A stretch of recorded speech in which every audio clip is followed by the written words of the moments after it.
Odisha digital media महासंघ कार्यालय जातीय प्रेस दिवस कार्यक्रम भयमुक्त परिवेश और चापमुक्त मानसिकतार ही सांबादिकर कलम निरपेक्ष रहिब एपरि वार्ता को समस्त उद्देश्य प्रदान पाई ओडिशा डिजिटल मीडिया महासंघ कार्यालय जातीय प्रेस दिवस कार्यक्रम आयोजित हो जायछि।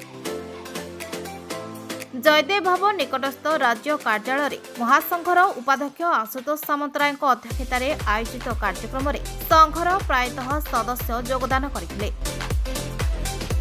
महासंघर सभापति सत्यजित महापात्र, साधारण संपादक कान्हा नायक, मीडिया संयोजक सत्यव्रत दास, संपादक वर्षा दास, परिचालना कमिटी सदस्य तथा कोषाध्यक्ष अश्रुमोचन नायक, उपसभापति बसंत प्रधान, चगला बाग प्रमुख उपस्थित रही जातीय प्रेस दिवस पालनर उद्देश्य संपर्क में आलोचना करथिले।